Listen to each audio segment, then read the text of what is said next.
Hello, everybody, and welcome to episode 8 of the PowettPlay Podcast. As always, I'm joined by my co-host, Kai. How are you, Kai? Not bad, Jordan. How are you? Yeah, I'm very well, thank you very much. I think we'll start tonight by sort of going over the World Cup. It was one hell of a final. Throughout this podcast, we've discussed how impressive India have been, and at the end of the day, yeah, okay, they got beat in the final, but we can't really take much away from how they performed throughout the previous games. But how did you see the final panning out, and what was your take on it? Australia choosing to bowl first, obviously in a final, was a gutsy move. But if you really break down the game, it was probably their best chance of winning because obviously India prefers to chase any target. They like to see what it is in front of them, and then you've got the master in Kohli that has more centuries in a chase than people do for a career. So, I mean, once Australia sort of restricted them to 240, I felt Australia were always going to win because that brought them right back into the game. And Australia, as a cricketing nation, obviously the most successful cricketing nation, especially in World Cups, they know how to win. Like they sniff opportunities and they seize opportunities, So, we always knew going into the tournament that, I mean, Australia had an as good as an outside chance of anyone else going up in the tournament against the likes of India. Obviously, India couldn't pull it off at home, unfortunately for them, but there was a team that would definitely give them a run in home conditions, which Australia did end up doing and winning the tournament. It was always probably going to be the Aussies.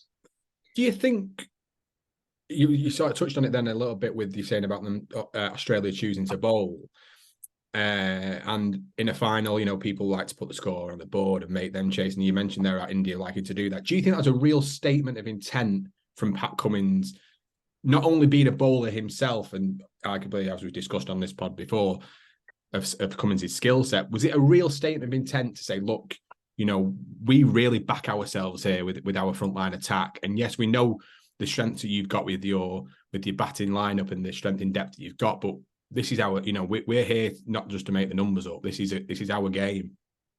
100%, and I mean, huge part of India's makeup is chasing. So if you take away, which is probably, let's say, 70% something that they prefer to do. Yeah. Obviously, missing the likes of Hardik Pandya, Rishabh Pant. When you think about his injury, he hasn't been mentioned for a while.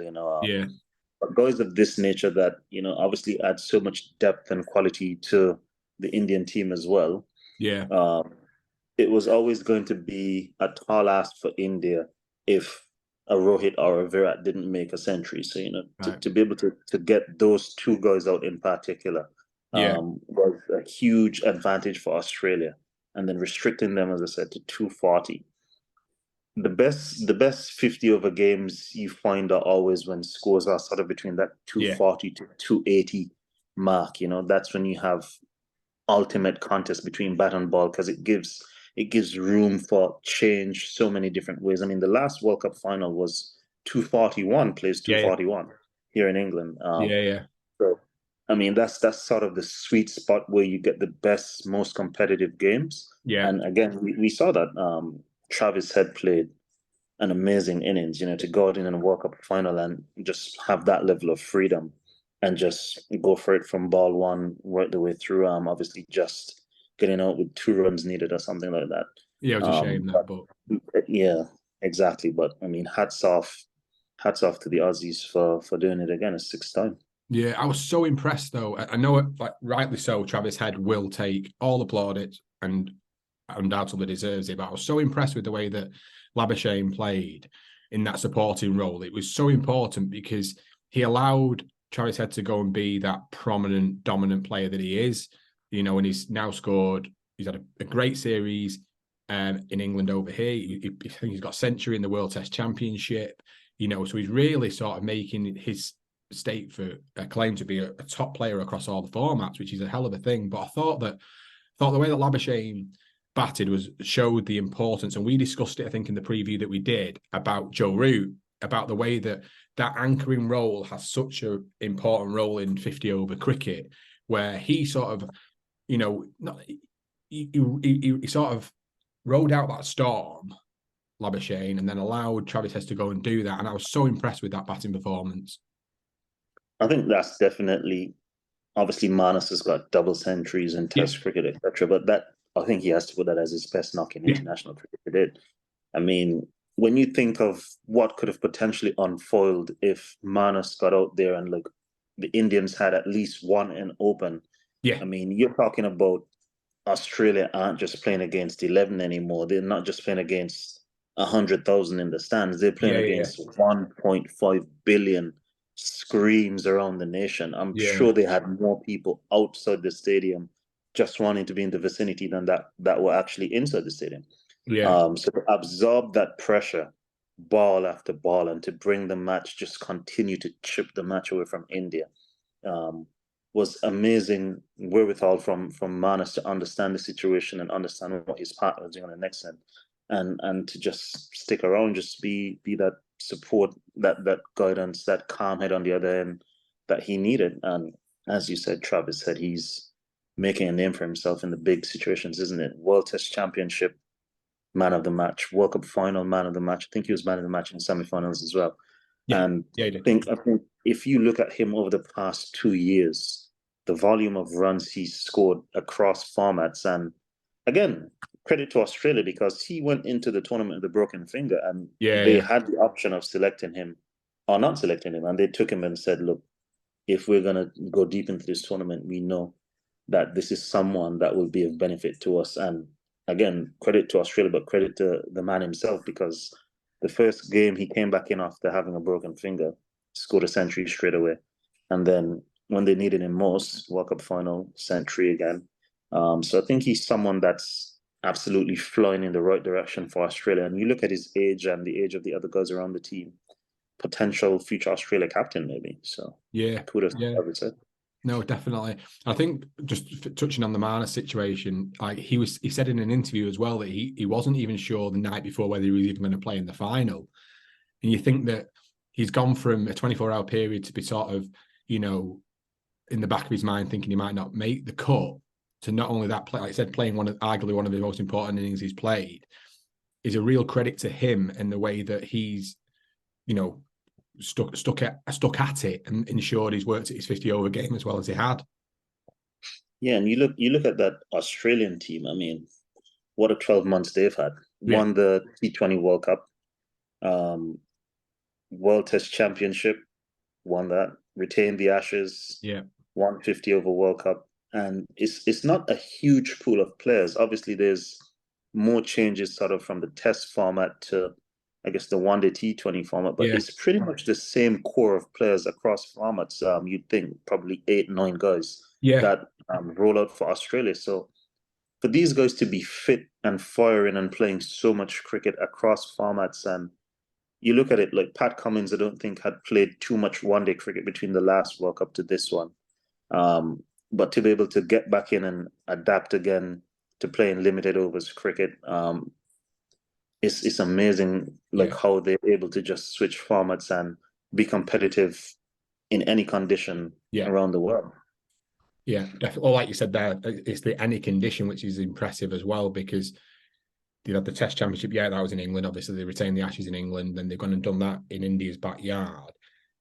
You've come across all these different types of conditions in environments as well, because playing in the Ashes here, it's been feisty. It's there's been atmospheres. There's been the England fans brought the occasion and stuff, and India have done it here as well. So to show that resilience and that mental resilience throughout such a sustained period of time, it's so impressive. And like I said, it is such a core group of players, which for me shows that this idea of being a Test cricketer, or this idea of being about a white ball cricketer, okay, you can have that idea, but really and truthfully, there's not that much in it.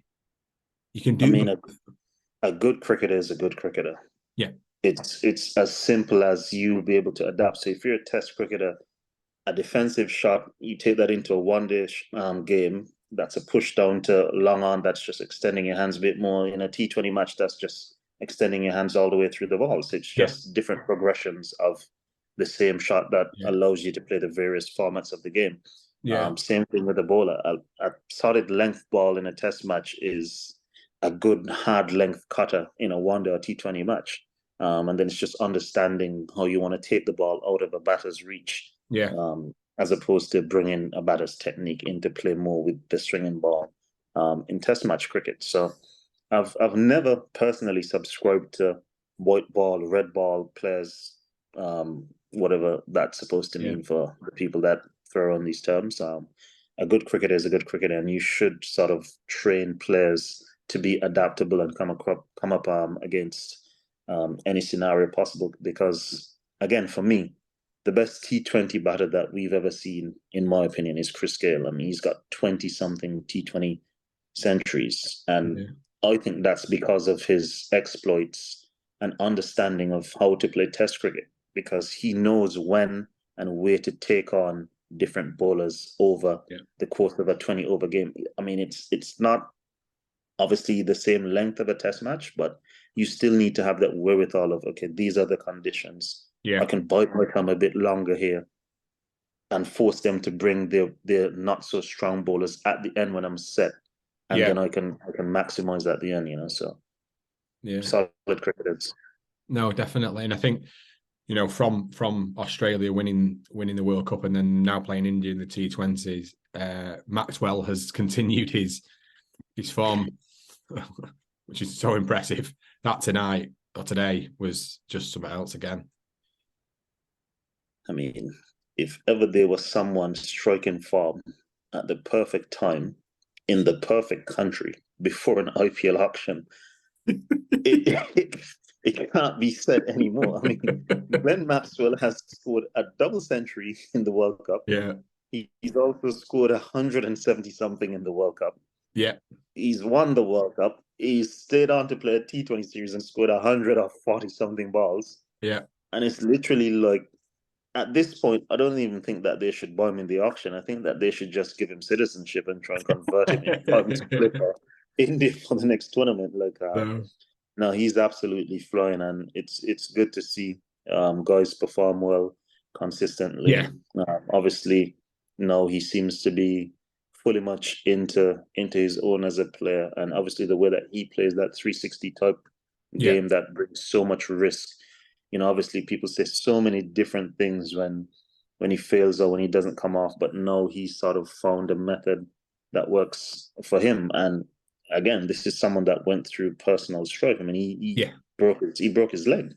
And he wasn't even sure to be a part of this World Cup. It was a race against time. And then during the World Cup, seems to really love golf, fell off a golf cart again and got another concussion.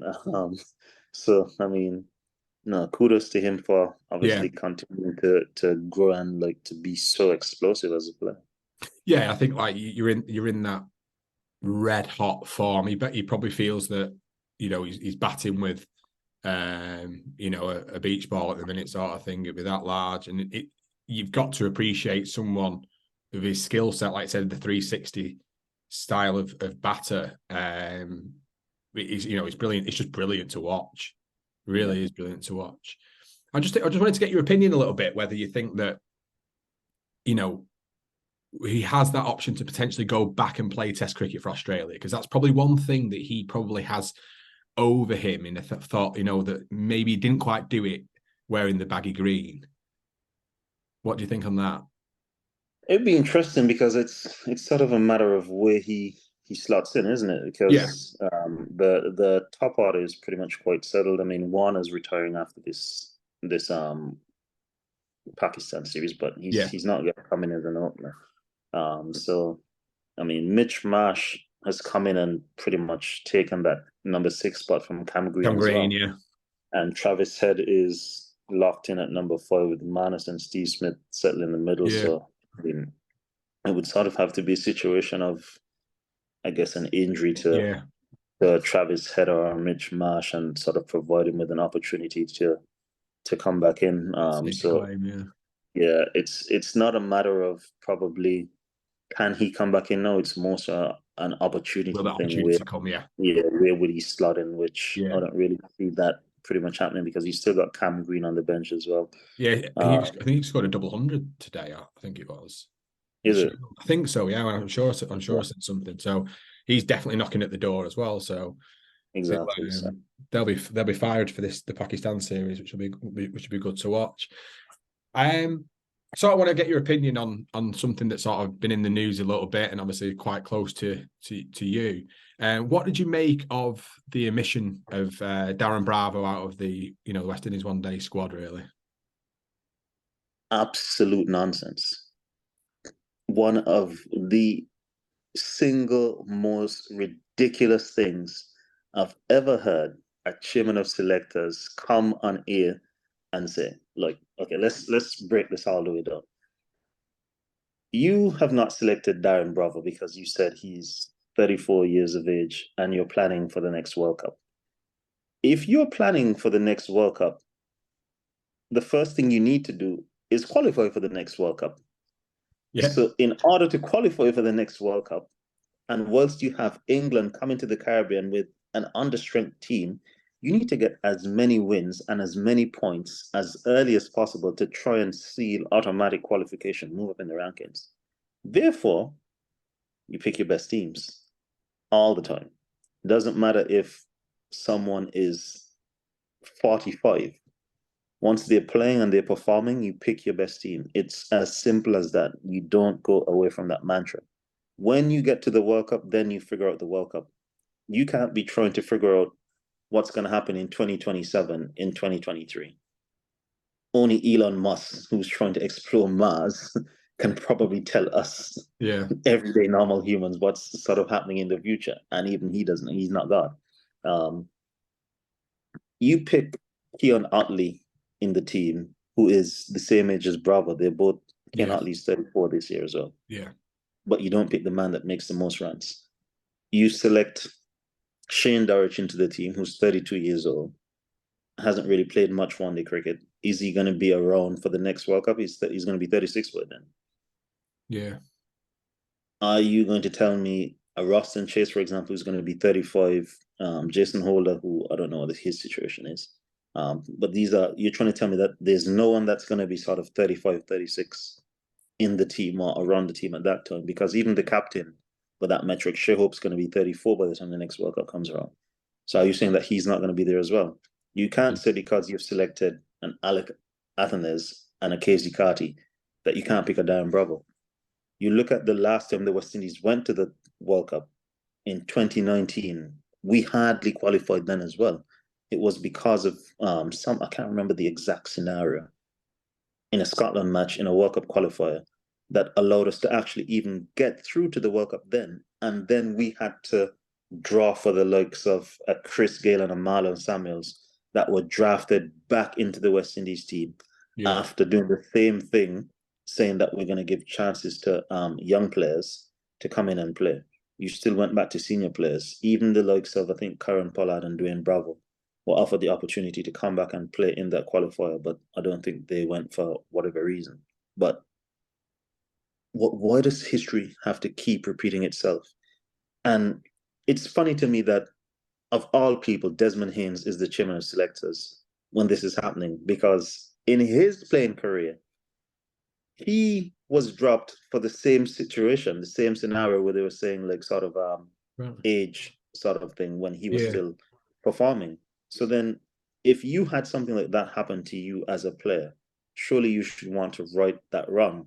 And then I saw something where the president of the West Indies Cricket Board was attending the Queen's Park Cricket Club dinner, which is obviously Darren Bravo's home club in Trinidad, and sort of rebuffed or rebutted the notion that there's an age limit for selection, which they can't be. I mean, I'll take it even further. Last year, before the start of the 4-day tournament, I personally had a meeting with the chairman of selectors and the other selector, asking them, why am I not being selected? Because if you're not going to pick me, tell me no, so that I can allow the Leeward Islands to pick a younger player and move on with their cricket. If age is a stipulation, they said no, age is not a factor. Once you're performing, you'll be selected. if you check the stats of the past 2 4-day seasons in the Caribbean, I'm the leading run scorer over the past 2 seasons. Yep. Yet still, as Darren Bravo said, lack of communication. You just play, you don't hear anything from any selectors. You perform, you don't hear anything from any selectors. The key ingredient for criteria for selection should be performance. Age is not anything to do with it, because if you're gonna, international cricket is not an under 19 or under 30 tournament. Yeah, it's whoever's playing and performing. You look at Australia, for example. They selected Usman Khawaja because he was performing in Shield cricket. Yeah. He got back into the team at like 34 or something, right? Yeah. 34, 35. And he's been flying ever since then. He's scored pretty much half, if not equal to the amount of runs that he had all the years of international cricket before that in the past 2 to 3 seasons, century upon century upon century. In this Super 50 tournament as well, there was a player seminar put on by the West Indies Cricket Board, where Andre Fletcher again got up and asked the same question of the selection committee. Is age a determining factor for players playing in the West Indies team? Because players over 30 sort of feel as though it doesn't matter what you do, you won't be selected. He stood up and said, as long as you're playing, you become eligible. And as long as you perform, you meet the criteria to make the West Indies team. So how can you then consistently say that on one end of the spectrum, but then on the other end of the spectrum, come and say, Darren Bravo is not going to be in your plans for 2027? You don't even know if you're going to qualify for 2027. Yeah. Pick your best players now. Pick the people that are performing across formats. But it seems as though there's a vendetta against players that don't conform to, I guess, rule or command from the hierarchy.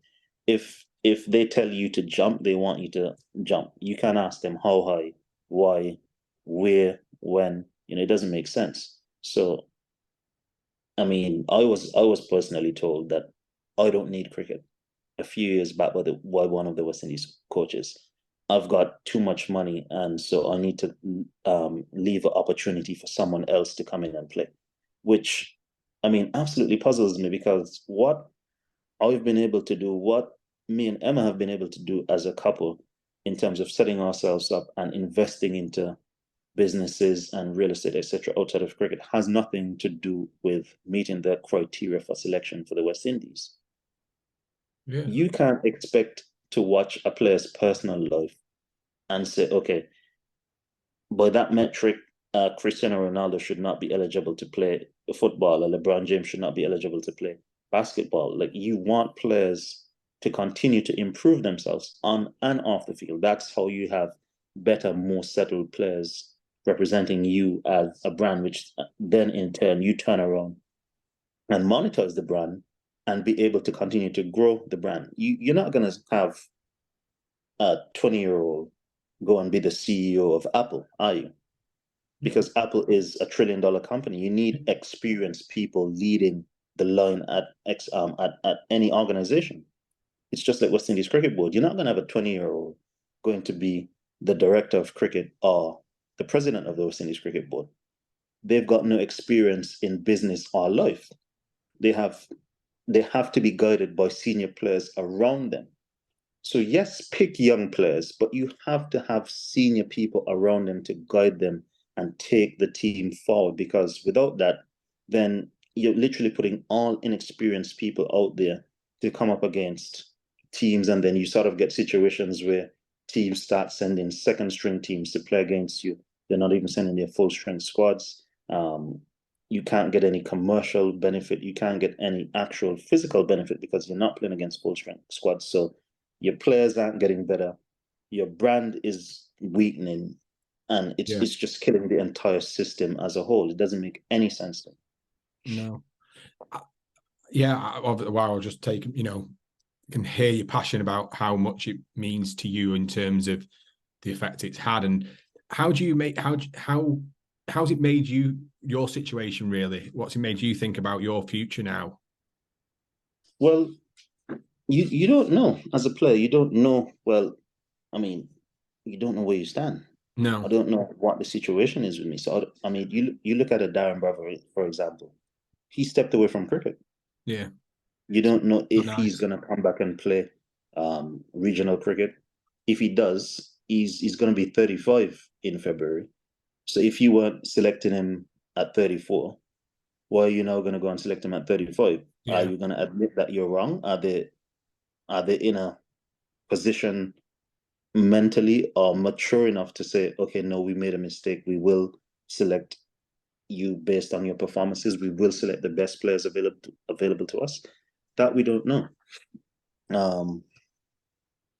Again, there's lots of ill feeling amongst players in the Caribbean. Lots of players don't want to talk up. They're scared that if they talk or if they say something, they'll be victimized. You have Darren Bravo, who has obviously Dwayne Bravo as his older brother. So Dwayne Bravo is always going to speak on behalf of his brother. That's his flesh and blood. He absolutely loves his brother, and right is right at the end of the day. It doesn't matter if it's his brother or not. Right is right. But how many players out there have a Dwayne Bravo to speak for them? No, exactly. You look at the Trinidad Cricket Board. They came out and spoke on behalf of their players. So that's what you want. You want people to come out and speak for right, for justice, not just things that suit them or benefit them. Like, it should be consistent across the board. Everybody knows this is what is the criteria, and this is something that they need to release. They need to release the criteria for being a member of the West Indies cricket team, so that it's out in the open. Every player knows, every stakeholder knows, every shareholder knows that this is what it takes to be a member of the West Indies cricket team. So then when people hit the metrics that are required for you to be selected into the West Indies team and you're not, you don't even have to go and declare an argument, because the public knows, okay, this is what's happening. This team is not being selected anymore based on performances. It's literally solely down to the discretion of who is liked and who isn't liked. So when they had that meeting that you mentioned in the Super 50, and the question was asked about his age, going to play a part, did you truly believe that they were speaking the truth, or were you in the back of your mind thinking, I've probably heard this before here, this is, I know it's nonsense, because I mean, I've had years upon years where I've scored runs not been selected. I remember one particular instance, I scored 500 plus runs in a Super 50, and then we went to see Emma's mum and dad for Christmas out in Sri Lanka. But Sri Lanka's domestic 50 over tournament was on then as well. So I hopped straight out of the Caribbean, straight into the Sri Lanka domestic competition, and averaged 50 plus out there as well. And the West Indies next tour was to Sri Lanka. So I just averaged 15 our domestic 50 over competition, and 50 something out there as well. So I had obviously runs and the backing in the Caribbean and understanding of the conditions out there as well. Absolutely nothing. Again, you had the situation when there were multiple players that pulled out of that Bangladesh tour, where Kyle Mayers went on to score that double century, that famous double century. And I was the leading run scorer in that season, leading up to that team being selected. And you had pretty much the entire West Indies team, first choice players, pulled out of that series, and I didn't even get a call up to go to that Bangladesh series. So it's things like that Darren Bravo is referencing. I mean, you saw what he said. There are 3 West Indies teams in operation right now, and if you can't be selected for any of those 3 teams, you're thinking about 6, 12, 18 batters that are on show. Let's say an extra 3. Let's say you have 1 on the bench for each team. So that's 21 batters. So you're trying to tell him that he's at least, at the moment, the 22nd best batter in the Caribbean. So what does performance bring you? It doesn't really carry much weight or much value. No, I just don't get it. It's just, and again, from an outside perspective, it's such a shame, because you mentioned there England are coming. You've got an absolutely massive opportunity to get the best group of players you can possibly get to then challenge England, and not only challenging, but I think you've got a great opportunity to beat England because they have taken a weakened side over, or a weakened squad over. You make a hell of a statement by beating England, or putting in some top quality performances. And guess what? The media is positive again. They're talking about West Indies in this positive light, and it's great to see them back again. Instead, it's the news is about Darren Bravo missing out. It's negative again. It's constant negativity. And I think that the knock-on effect it has with groups of players, like, you can't put a price on experience. You can't put a price on knowledge and being there. And, you talk about, they've brought in a couple of youngsters, but they need people like yourself and Darren Bravo around. They need nurtured. They need to be taken, they need to be taken under the wing. You spoke about when you came into, you made your debut and people talking to you and advice, and you're all ears. Well, they're going to have no ears because there's no one going to be talking about things. They haven't got the experience there. It's a shame.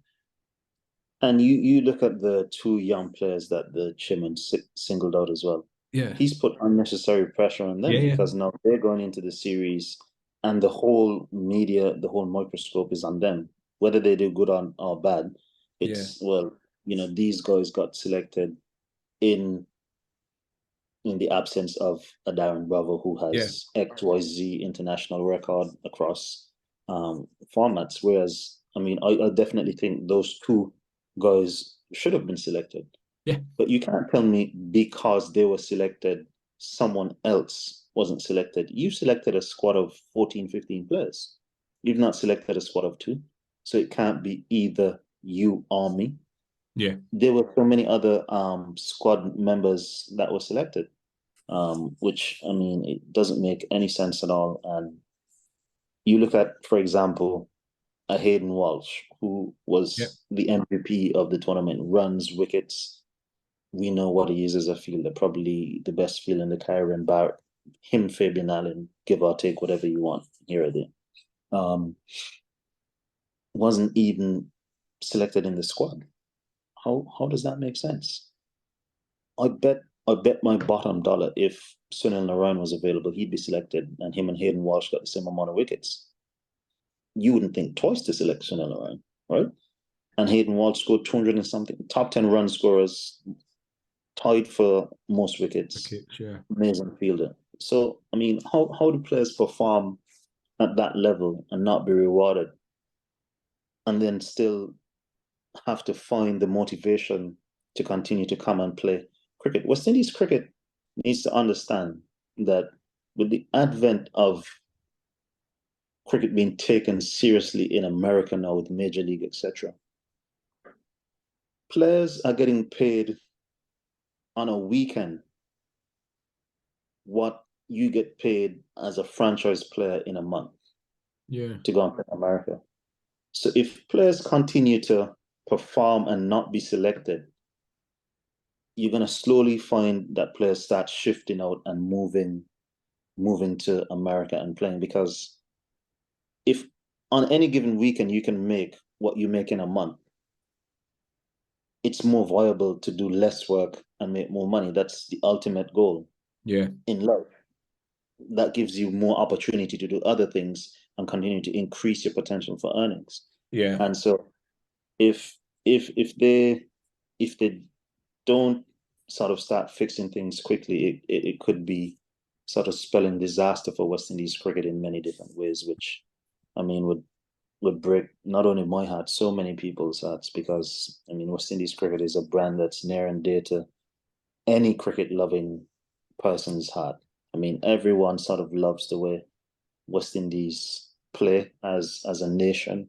And personally, obviously, West Indies cricket, it's ingrained in me. Like, it's a part of who I am. It's given me so many opportunities. Everything I have in life is sort of a spin-off of me having played cricket, and so it's important that sort of they get it right administratively, as well as, just selecting the right teams.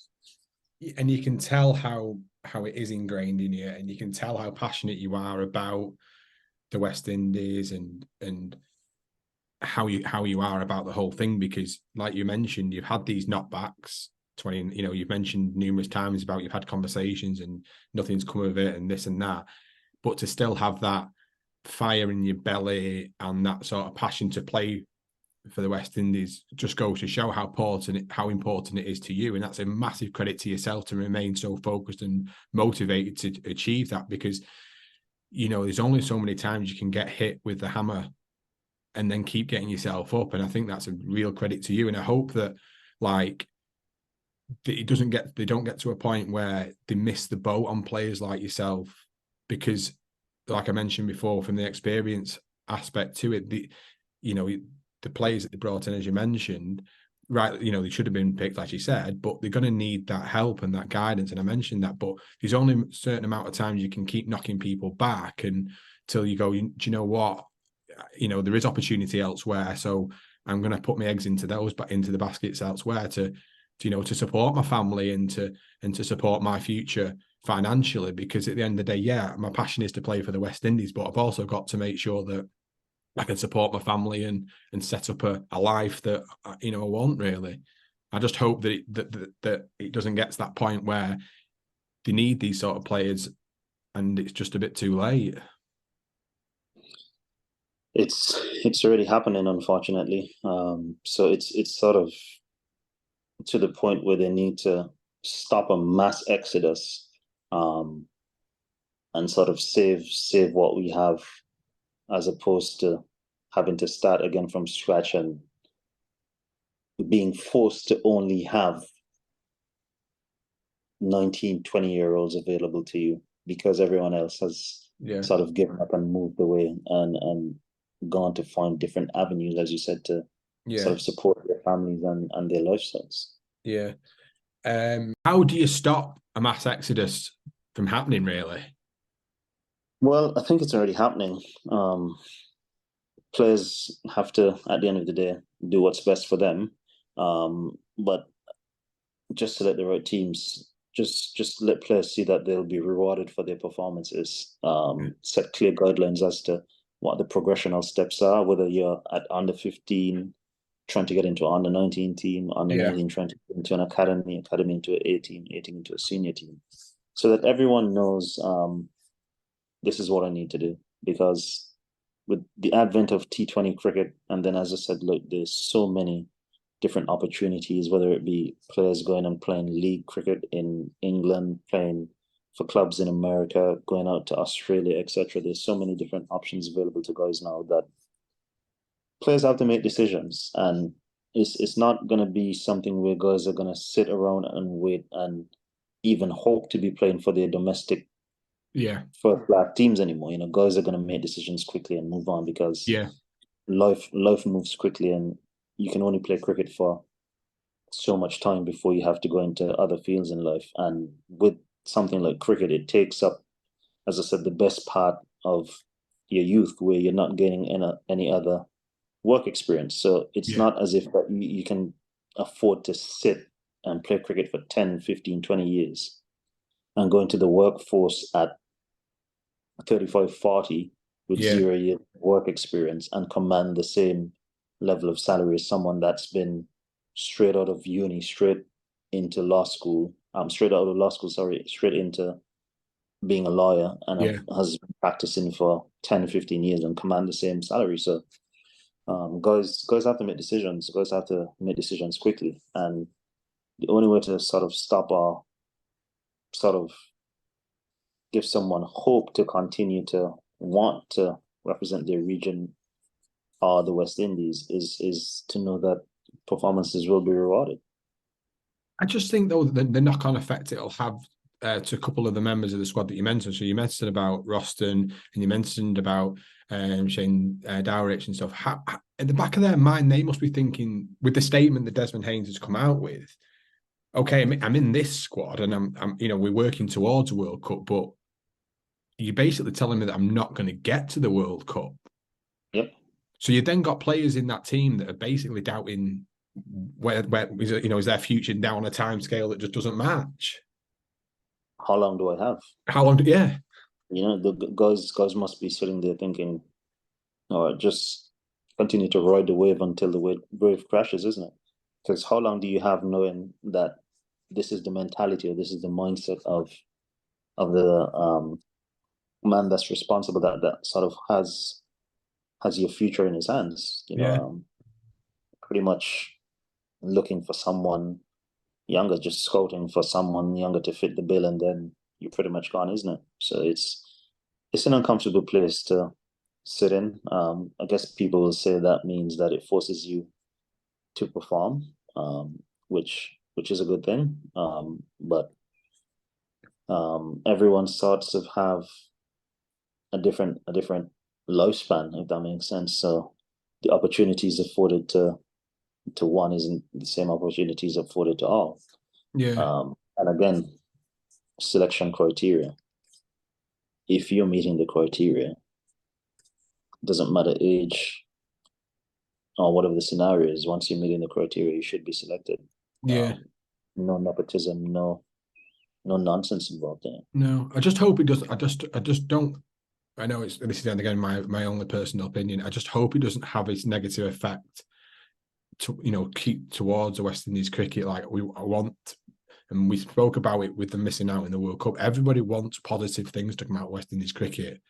Like it's something that's, cricket is the Caribbean. That's what it is. And I just want to see some more positive outcomes. And let's start by beating England and challenging England and pushing England to really then start making that statement, rather than it constantly being negative things about selection or negative things about whatever it may be. Let's just hope that it starts in a positive way, and hopefully the doors remains open for top players regardless of age, and that way then you can get that push to be in the World Cup where you want to be, because at the minute I can imagine it's probably going to be a slightly unsettled camp. They can't imagine there's much unity and harmony at the minute, but that's an outsider looking in, I suppose. It's funny because, I mean, in a situation like this, I'm guessing what would be told to the players is to shut out the outside noise and let's just focus on us as a group. Let's just try and get better every day and push ourselves forward to try and see how we can perform in that series. But I mean, you don't even need a TV or to read a newspaper now to get the news. Everyone's on social media. Everyone has friends, family. So, I mean, it's pretty much near impossible to sort of drown out the noise in this day and age, because information gets disseminated through so many voices these days that news is going to get to you regardless at some point. And yeah. whilst you may not have people talking about it collectively in one big group, in small clusters here and there, you're going to get sort of whispers here, whisper there, and then it sort of comes out as a big thing in the end. So I'm hoping that obviously the group can sort of stick together, and get a series win against England, because it's very important that we start this this cycle towards the next World Cup with a positive win, especially, as I said, against a team like England that are on demand at the moment, and every point is crucial going forward. Yeah, definitely. Yeah. How do you see it? What your thoughts on the series, and what's your take on it? I'm not sure really, because I'm not too familiar with quite a few of the names that England have sent out. I know England of late, well, historically, the Caribbean's been a difficult place for England to come to. West Indies get up for an England series. And so that in itself will be a difficult task for England to overcome, especially with the West Indian guys coming off of a lot of cricket, be it regional cricket, but a lot of the England guys would have been not having played much cricket of recent vintage. I mean, there are a few guys that came from the World Cup, but the other guys would have been, county season is finished for a long time. It's sort of winter, so I don't know if guys would have been on holidays or if they would have been training or doing any preseason work. But it's nothing compared to I mean, the Caribbean is extremely hot at the moment. When we left, it was like 38 degrees. I think it's cooled down a bit. And Caribbean pitches are unique in the challenges they present to other pitches around the world. I mean, I know, guys have been scoring almost 400 runs at the World Cup gone, but there's no 400 happening in the Caribbean. What would you say tends to be a competitive score over there? In the Caribbean, if you can get 270 plus, you're always in the game. Right. Just for the nature of the pitches and the outfields and stuff, and it's just understanding what happens when. Yeah. As well. No, it's going to be an interesting series. And as I said, I'm fingers crossed that the West Indies can definitely pull something out from the series, because it's important that we build up and don't have to go back to Zimbabwe in 2026 for 2027 World qualifiers. Yeah. No, I agree. I sort of want to ask you a question, if you don't mind, and it's obviously in relation to what we touched on about the whole selection stuff. How is it? What sort of mindset are you in now, personally, from your international career perspective? How do you feel? I don't feel at the moment. Right. It's the mindset I'm in at the moment. As I said, I've had conversations with them personally. Yeah. We've had group conversations. In terms of a seminar, I've had positive feedback from Darren Bravo since he's come in. So that's been good, because I haven't had communication from within for quite some time, regardless of performances. So that's been good. But I mean, the 40 cricket coming up next year, I mean, I sort of take everything one day at a time right now, one game at a time. I don't harbor any great hopes. I mean, if change comes about, amazing. If not, I'm not surprised, because that's been what it's been for some time now. But I mean, again, as Darren Bravo said, and as many others have continued to state, Dwayne Bravo said it himself, like, it's hard for players to sort of get up and be motivated to go out and put in the hard yards, whether it's conditioning in the gym, practice sessions, take that into games, perform, turn that into what the end goal should be in terms of big performances, etc., and then not be selected, as you said, get hit with a hammer, get up, dust yourself off, do it all over again, get hit with a bigger hammer, and every time you go back, you just keep getting hit with a bigger and bigger hammer. So, I mean, definitely my mindset in that Super 50 gone was sort of skewed. I was just sort of looking to maximize bonus points and dot ball percentage points for the team, because obviously with the new rules and stuff being in play, and obviously, again, as I said, knowing that I've scored over 500 in a Super 50 tournament, on 500 runs on multiple occasions. That got me no reward. So if I went and did it again, what was going to be the change? I mean, Darren Bravo 400, there was no change. So for the first time in a long time, I had fun playing cricket, just going out, being positive, being attacking, showing a side of me that I haven't shown from since I was 16 years old. Yeah. And I think that, again, this is only my personal opinion from it. I think the effect of you playing cricket like that had a massive impact on the likes of Justin Greaves, the likes of Hayden Walsh, people who you had a positive effect. So I understand what you're saying, and the reward for the selection didn't come, but also the impact that you've had from a positive perspective really did have an impact on the Leeward Islands as a side, and some individuals as well who performed. And I think it's a massive credit to you to do that, and I think I'm proud of you for doing that. No, thanks, Jordan. I think definitely that was some of the feedback that I received as well, speaking to some of the players, because it allowed them to sort of get into their game more, sorts of give them that much extra time to play and not worry about pressure being built up on them because of the stats we were getting. So that was good. Fell short as a team, but I mean, we knew leaving St. Kitts, the base of the franchise, that our goal was to go into the finals. And I mean, if if we did do one thing, it's that we did go and actually play the finals. So hopefully we can sort of build on that into the 4-day season, and then possibly next Super 50 sort of take it one step further. But no, it was really good experience. No, definitely. It's just, those little small margins and stuff. But thank you so much for tonight. Honestly, it's been extremely insightful. So much knowledge that you've brought, and experiences that you've been a part of and things. So I can't thank you enough. And I hope you've all enjoyed tonight. And I hope you're all tuning in on YouTube, Spotify, and on the Apple Podcast, as well as other podcasts around. So I hope you're all enjoying. And thank you very much.